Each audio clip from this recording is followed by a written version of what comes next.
Please यहाँ ध्यान देंगे।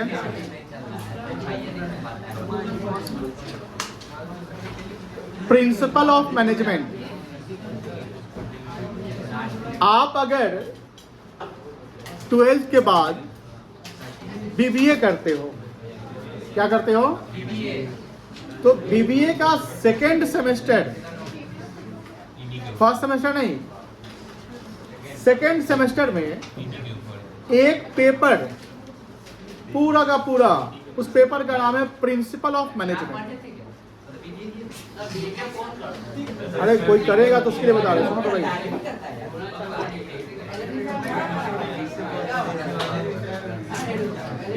अरे भाई बात सुनो, उसमें सिर्फ और सिर्फ प्रिंसिपल ही नहीं, जैसे आपको याद होगा कि 5 फंक्शन ऑफ मैनेजमेंट है ना, 5 फंक्शंस मैनेजमेंट के 5 फंक्शन याद है?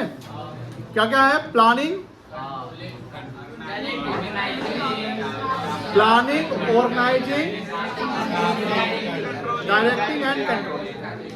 इसके अलावा तीसरा चैप्टर चलोगे तो तीसरा चैप्टर मिलेगा बिजनेस इन्वायरमेंट। क्या मिलेगा? मतलब पहला चैप्टर था नेचर एंड सिग्निफिकेंस, यानी जो बीएसटी का जो फर्स्ट पार्ट पढ़ने वाले हम लोग, वो आपके बीबीए के सेकंड सेमेस्टर में एक पेपर है, मतलब ऐसा है बीबीए, ठीक है ना। अब बात आती है कि सर प्रिंसिपल में जो प्रिंसिपल ऑफ मैनेजमेंट पढ़ना था, उसमें 2 प्रिंसिपल पढ़ने थे, एक फ्यूल का और एक टेलर का। फ्यूल का प्रिंसिपल हमने पढ़ लिया, जिसके फ्यूल के बारे में पढ़ लिया। अब हमको पढ़ना है टेलर के बारे में। किसके बारे में पढ़ना है?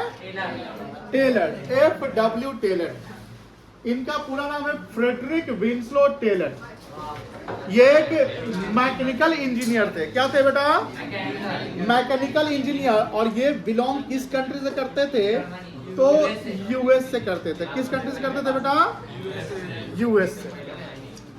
ध्यान रखिएगा, इन्होंने जिस कंपनी को ज्वाइन किया था, उस कंपनी का नाम था मिडवल स्टील। कोई दिक्कत नहीं है, मिडवल स्टील कंपनी, जो वहां पर वो मैकेनिकल इंजीनियर थे।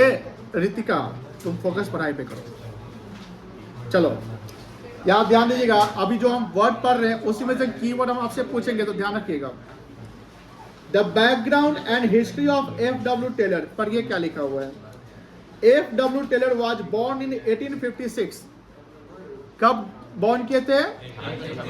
In USA. In 1878 he joined Midwell Steel Company as a mechanical engineer.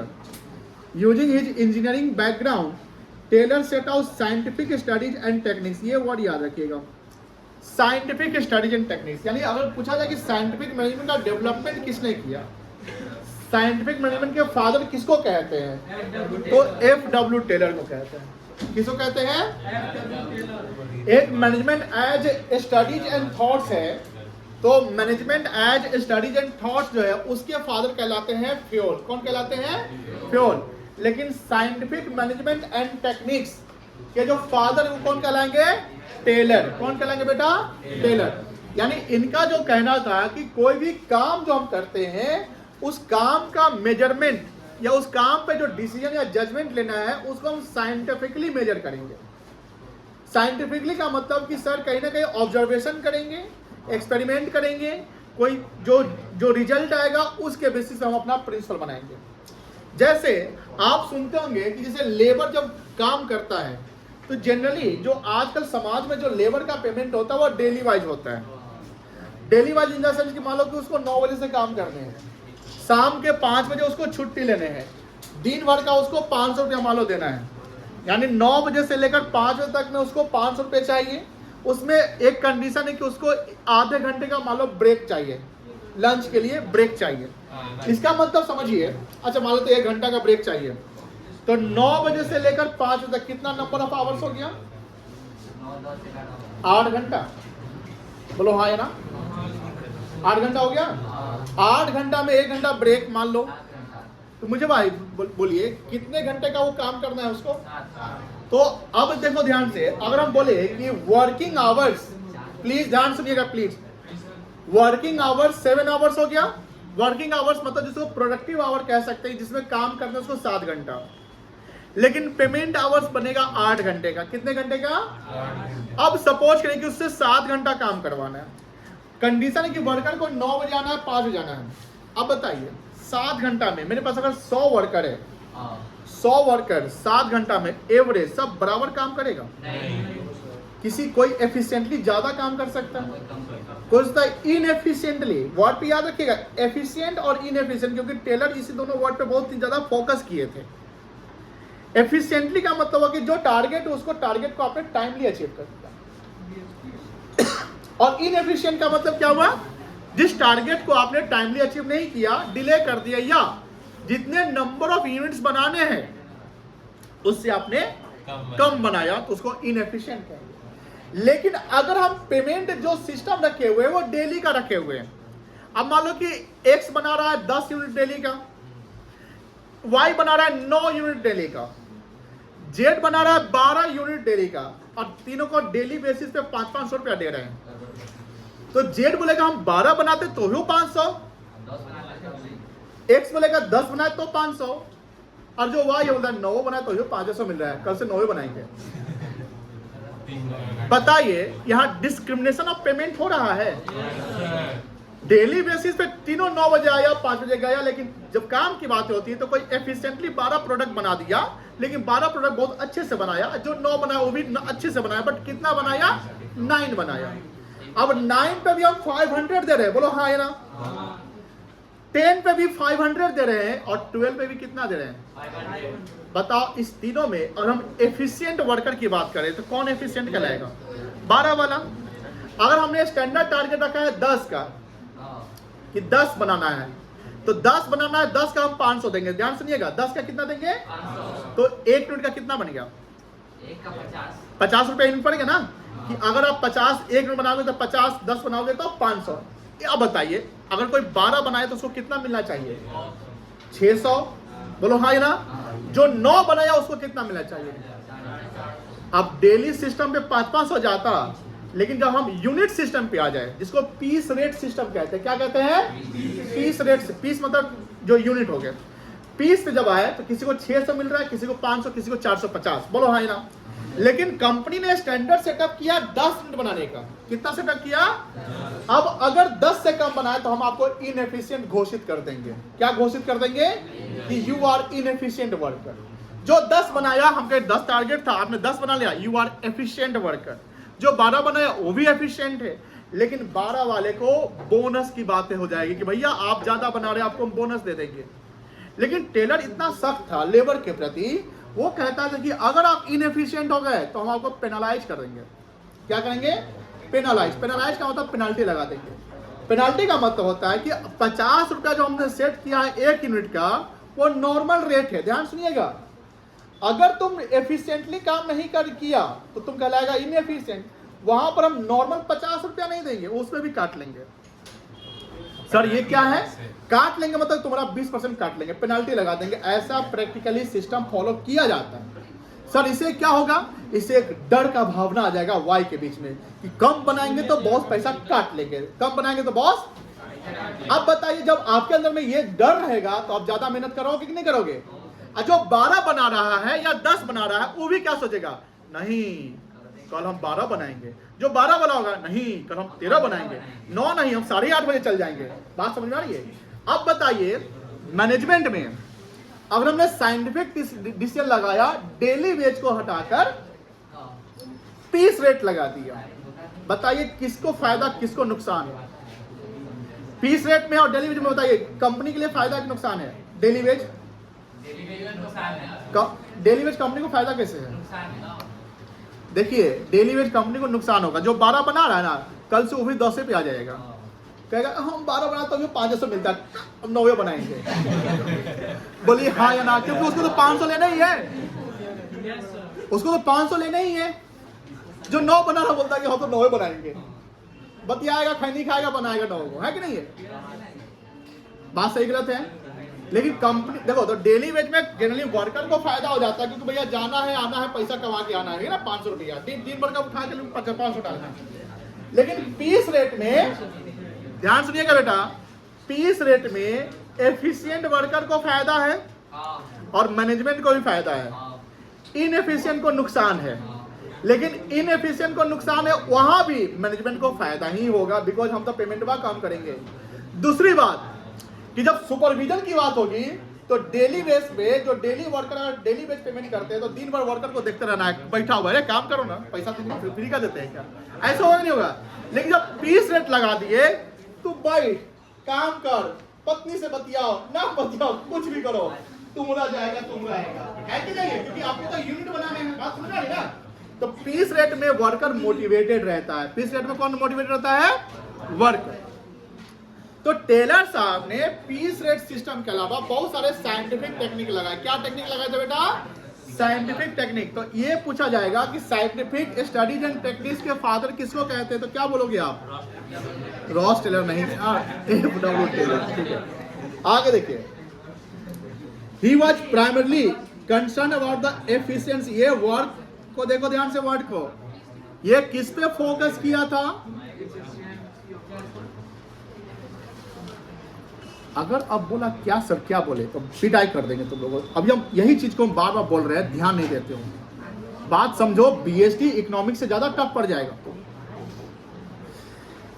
He is concerned about the efficiency of worker। किस पे फोकस किया था? वर्कर के एफिशिएंसी पे, जो अभी हमने समझाया पीस वाला system. And optimum utilisation of resources. इसका मतलब क्या होगा रूपक, तुम बताओ। अब मत बोला कौन सा वर्ड का मतलब पूछे हैं आप, मतलब फिर देंगे अभी। रिसोर्स का मतलब क्या होगा आप बताइए बेटा, फिर से बोलिए। तुम बोलो साधन नहीं, रिसोर्स मतलब साधन। ऑप्टिमम यूटिलाइजेशन ऑफ रिसोर्स का मतलब क्या होगा? To the best extent, minimum wastage. चलिए आगे।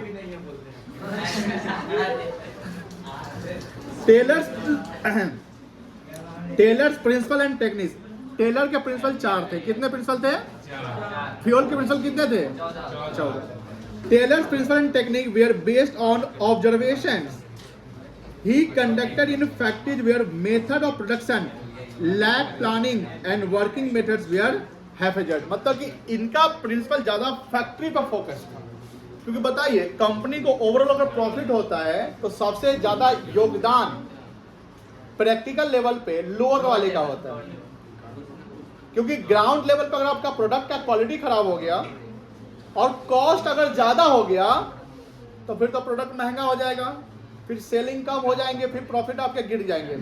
इसीलिए टेलर ने फैक्ट्री में ऑब्जर्वेशन किया कि वहां के जो वर्कर को हम ऑब्जर्व करेंगे, वहां जो टाइम वेस्ट हो रहा है, रिसोर्स हमारा ऑप्टिमम यूटिलाइज नहीं हो रहा है, मेथड ऑफ प्रोडक्शन में कमी है, प्रोसीजर प्रॉपर फॉलो नहीं कर रहे हैं, टेक्निक्स नहीं लगा रहे हैं, रूल ऑफ थंब लगा रहे हैं। रूल ऑफ थंब मतलब कि सर वो बोला कि हो गया काम, ठीक है हो गया, ऐसे ये सब कर रहे हैं। तो ये नहीं करना है, हमको ऑब्जर्व करना है, साइंटिफिकली चेक करना है, प्रॉपर काम हुआ तो पेमेंट करने हैं, एंड देन हमारा गोल अचीव हो जाएगा। कंट्रीब्यूशन पढ़िए। FW Taylor become a famous as a father of scientific management. ये MCQ बनेगा। Taylor become a father of what? Scientific management. His main contribution which made him so popular were. Taylor बहुत popular अभी भी हैं। जब आप आगे cost and management accounting करोगे तो FW टेलर के बारे में और ज्यादा जानोगे। आगे देखो। Taylor publish books and research paper explaining. उस रिसर्च पेपर में क्या था बेटा? वो एक्सप्लेन कर रहे हैं its scientific view on industrial. अच्छा ये लाइन जो है ना यहीं आ जाएगा, ऑर्गेनाइजेशन एंड मैनेजमेंट। यानी उन्होंने ज्यादा व्यू किस पे किया था? इंडस्ट्रीज पे जहां पर काम होते हैं। सेकेंड था his major contribution publishing on shop management piece rate system. ये अभी जो बताया मैंने, पीस रेट सिस्टम क्या बताया मैंने आपको कि पेमेंट टू वर्कर डेली पे जो होगा कि पीस पे होगा। इस पे अगर मैनेजमेंट कम भी वर्कर पे ध्यान देगा तो भी जो वर्कर होगा वो मोटिवेटेड रहेगा, बिकॉज उसने जितना नंबर बनाने हैं उतना बनाएंगे, उतना जितना ज्यादा बनाएंगे उतना पेमेंट मिलेगा। आज के समय में जो कंपनी से फोन करती है, या जैसे आप 12th पास आउट कर जाओगे या 12th में हो गए, जब कहीं तो देखोगे बहुत सारा कॉलेज यूनिवर्सिटी का कॉल आएगा, हमारे यहाँ एडमिशन ले लीजिए, हमारे यहाँ एडमिशन लीजिए। तो वो जो कॉल करने वाले होते हैं या रीजनल बेस पे होते हैं उन सबको असाइनमेंट रहता है, या बैंक से ऑफर फोन आता होगा कि अकाउंट ओपन कर लीजिए प्राइवेट बैंक का, तो उन लोगों का नंबर ऑफ यूनिट्स रहते हैं, जितना नंबर्स मेरे पास आएगा उतना ज्यादा फायदा होगा। यानी पेमेंट सिस्टम ने कंपनी ने क्या कर दिया, टेलर के सिस्टम को फॉलो किया कि पीस रेट लगाना है। डेली सिस्टम रख देंगे तो हो सकता है कोई मोटिवेटेड होगा, कोई डीमोटिवेटेड, कि पेमेंट सबको बराबर मिल रहा है, तो जो ज्यादा काम कर रहा होगा वो भी क्या करेगा, कम काम करना लगेगा क्योंकि उसको पेमेंट ज्यादा आप नहीं दे रहे। थर्ड है ही एम्फेसाइज्ड। एम्फेसाइज्ड का मतलब क्या होता है? एम्फेसाइज्ड अत्याचार नहीं सर, प्रोत्साहित करना। एम्फेसाइज जानते हैं?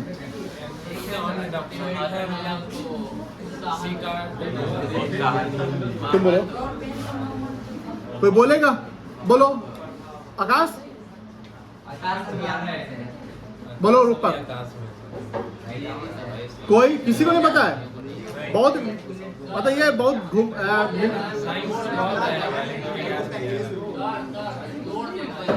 जोर देना। और कोई? फोकस, जोर, मतलब कि जैसे नहीं होता किसी चीज पे, जैसे हमने अभी बताया एफिशिएंट और इनएफिशिएंट, तो हम उस पे फोकस करा रहे हैं, मतलब कि उस पे जोर देना कि भैया इस पे फोकस करिए। सेव्ड है? हाँ सर, फोन आ रहा है। अच्छा बात चल, तो उन्होंने कहाँ फोकस दिया, देखो ध्यान से। He emphasize on adoption of scientific method. बाबा प्लीज, फ्यूल से ज्यादा इंपॉर्टेंट टॉपिक ये है, ध्यान रखना। इसको तोड़ दीजिए।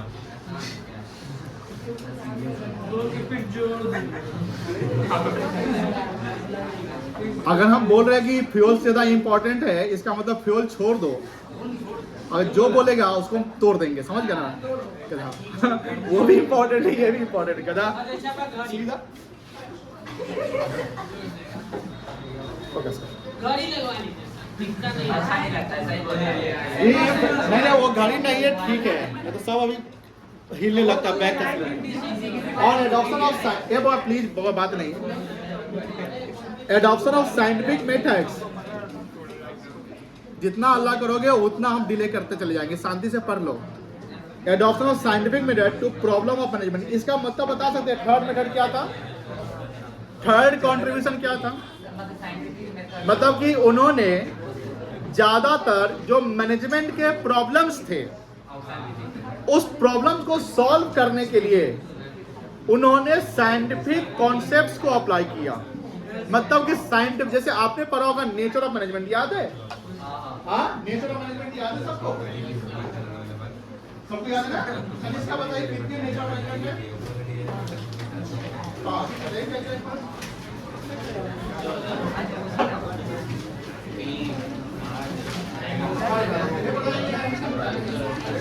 Nature of management.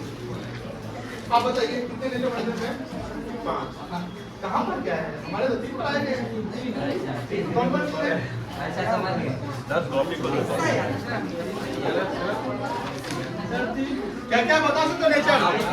Art, science and profession. उसमें साइंस में देखोगे प्लीज, साइंस रिजिड होता है। साइंस क्या होता है?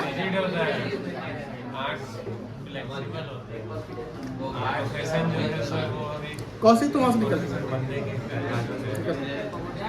वहां से निकलो,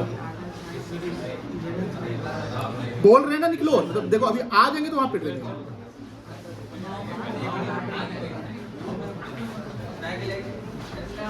बैठेगा जगह तो बैठने दो, बैठने दो। वहाँ जगह नहीं है सर। अरे यार शांत रहना प्लीज। कहाँ पर थे हम लोग? नेचर ऑफ मैनेजमेंट पे। कितने नेचर ऑफ मैनेजमेंट है? Science, management as a science क्या बोलता है? एक्सपेरिमेंट। एक्सपेरिमेंट समझ रहे हैं? यानी आप एक्सपेरिमेंट कहते हैं साइंटिफिक मेथड अप्लाई करेंगे, रिजल्ट आ जाएगा, उसको अप्लाई कर दोगे, ठीक है ना। टेलर इसी पे फोकस ज़्यादा किए थे, कोई दिक्कत नहीं है। मीनिंग पर हो साइंटिफिक मैनेजमेंट का, मीनिंग पर हो, अभी छुट्टी नहीं होने वाला है, मीनिंग पर हो जल्दी। Scientific management. अरे कितना जूम कर दे भाई, इससे ज़्यादा जूम कैसे होगा तो।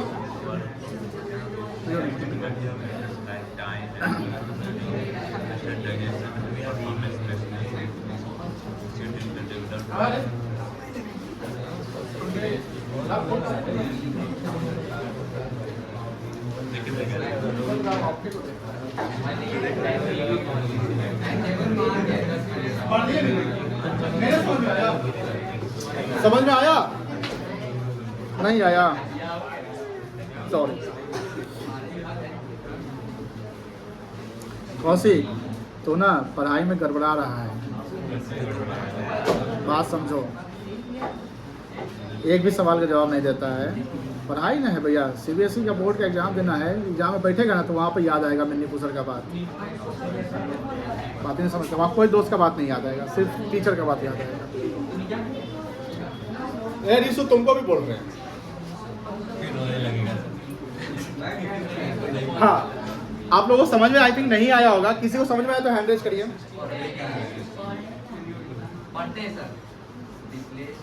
सर थोड़ा सा समझ में आया।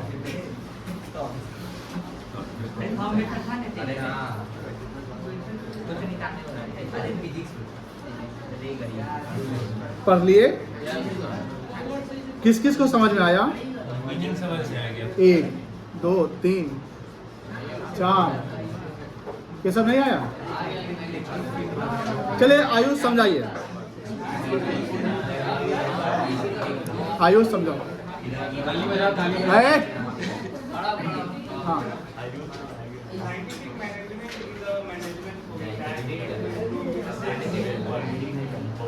सर वो एफिशिएंसी को सर दर्शाता है सर में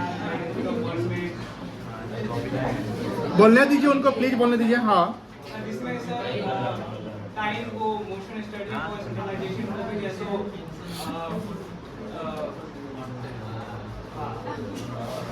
रूपक, उतना भी तुम नहीं बोल पाएगा, अभी पूछेंगे तो चुप रह। चलिए देखिए, ऐसा नहीं है कि कोई बोल रहा है तो उसको आप हंसेंगे। भाई जो बोल रहा है वो अपने लेवल से बोल रहा है ना, बेस्ट बोल रहा है, अपने तरफ से बेस्ट कर रहा है। गलत है सही हो तो हम डिसाइड करेंगे ना, आप कौन होते डिसाइड करने वाले? आपको लगता है कि इसे बेहतर बोल सकते हैं तो हैंड रेज करके बोलिए कि सर हम बोल सकते हैं अच्छा से। बोलिए इनसे बेहतर कोई और बोल सकता है तो हैंड रेज करिए।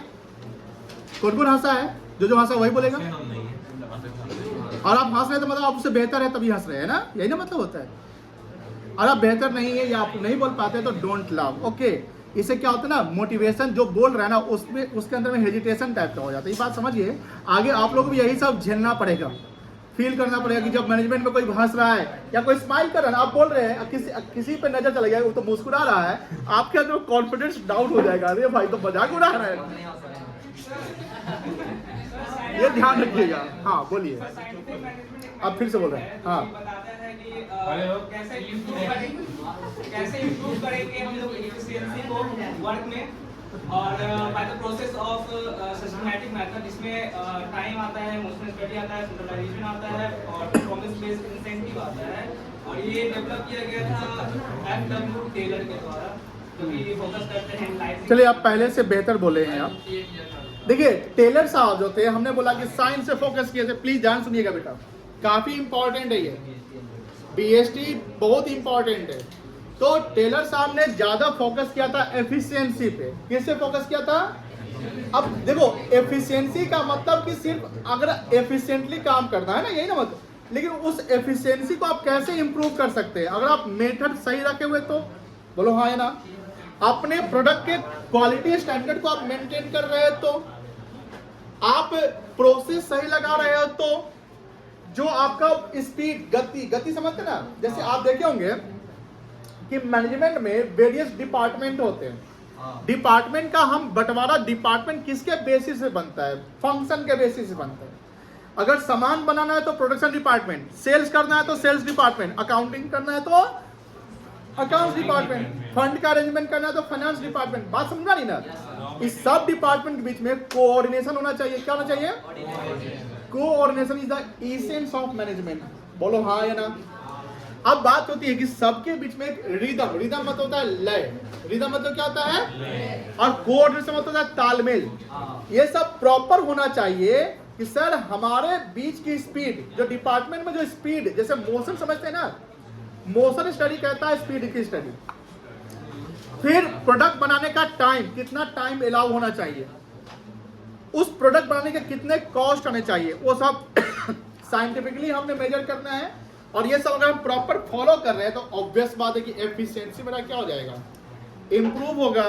तो टेलर का फोकस प्राइमरीली किस पे था, एफिशिएंसी पे था। किस पे था, एफिशिएंसी। कोई दिक्कत नहीं है।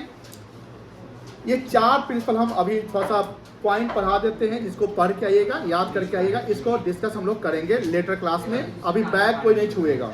देखो यहाँ पे principle of scientific management developed by F.W. Taylor. Taylor propose 4 principles of scientific management. कितना प्रिंसिपल उन्होंने प्रपोज किया था, 4। पहला था replace rule of thumb with scientifically developed procedures. मतलब उनका जो कहना था कि पहला जो प्रिंसिपल होना चाहिए वो साइंस होना चाहिए, नॉट रूल ऑफ थंब होना चाहिए। रूल ऑफ थंब समझते हैं क्या होता है? नहीं, रूल ऑफ थंब अलग हो गया, साइंस अलग हो गया। रूल ऑफ थंब का मतलब जैसे मान लीजिए आपने बोला सर बन गया, हमने सर अभी काम हो रहा है, ठीक है जल्दी करो जल्दी करो। मतलब कि rule of thumb in the sense कि आप उसको बिना ऑब्जर्व किए, बिना चेक किए, आप अपने एम्प्लॉय की बात को सुनकर आपने ओके या डिसएग्री एग्री कर जाते हैं, तो ये हुआ रूल ऑफ थंब। बताइए क्या इससे गोल अचीव होगा? नहीं। हम क्या करेंगे, उसको ऑब्जर्व करेंगे, मेजर करेंगे, उसके मेथड को देखेंगे, चेक करेंगे, उसके एफिशिएंसी को देखेंगे, तो इसको कहते हैं साइंस। तो पहला प्रिंसिपल क्या था, science not rule of thumb. Second principle था हार्मोनी नॉट डिस्कॉर्ड। हमने अर्लियर क्लास में हार्मोनी का मतलब बताया था। बताइए तो आर्य क्या बताया था हार्मोनी का मतलब? Piece, very good. पीस, साथ, मतलब फ्रेंडली नेचर का जो होता है। और डिस्कॉर्ड का मतलब क्या होता है? मतलब कि सर डिस्प्यूट या मतभेद, मतभेद मन का भेद है ना। अब देखो ध्यान से, अगर जैसे मैनेजमेंट में टॉप लेवल होता है, मिडिल लेवल होता है और क्या होता है, लोअर लेवल। अगर इस तीनों के बीच में कुछ डिस्प्यूट चल रहा है पेमेंट को लेकर, लोअर वाला वर्कर से बोलता है कि साहब पेमेंट टाइम बना देते हैं, कम देते हैं। जैसे अभी बोला ना कि 12 बना रहा है, 10 बना रहा है, 9 बना रहा है, हम सबको सेम पेमेंट कर रहे हैं लेकिन लेट पेमेंट करते हैं। बताइए इससे वर्कर मोटिवेटेड होगा कि डीमोटिवेटेड होगा? वो काम प्रॉपर करेगा। तो जब वो काम प्रॉपर नहीं करेगा तो फिर मैनेजमेंट जो पेमेंट करने वाला है वो फिर क्या कहेगा, तो काम ही नहीं करता इसलिए पेमेंट नहीं करेंगे। ये हुआ डिस्कॉर्ड। इसको सॉल्व करना पड़ेगा। ये सॉल्व होगा आपसी भाईचारा से, शांति से बात करके। हम अगर ये सब करते हैं तो ये मतलब समझ लो कि मैनेजमेंट में जो सुपीरियर और सबऑर्डिनेट होते हैं उनके बीच में एक फ्रेंडली रिलेशन होगा। थर्ड था कोऑपरेशन नॉट इंडिविजुअलिज्म। इसका मतलब समझा सकते हो, ये फ्यूल भी इसमें ये बात बोला था, फ्यूल का भी ये बात था, याद है? फ्यूल का एक प्रिंसिपल था, subordination of individual interest to general interest. उसका फ्यूल कहा था कि अपना इंडिविजुअल इंटरेस्ट को कॉमन करके किसका इंटरेस्ट बनाएंगे, कंपनी का। इसमें भी जो टेलर साहब है, टेलर साहब ये सब तुम बात नहीं करो प्लीज, सुनो। टेलर साहब बोलते हैं कोऑपरेशन। कोऑपरेशन मतलब सहयोग, साथ देना, सबका साथ सबका विकास। तो आप अपना सेल्फिश नेचर नहीं रखेंगे कि हमारा काम हो गया, बगल वाले का नहीं हुआ तो उसको हेल्प नहीं करना है। ये सोच होगा तो गोल अचीव नहीं होगा।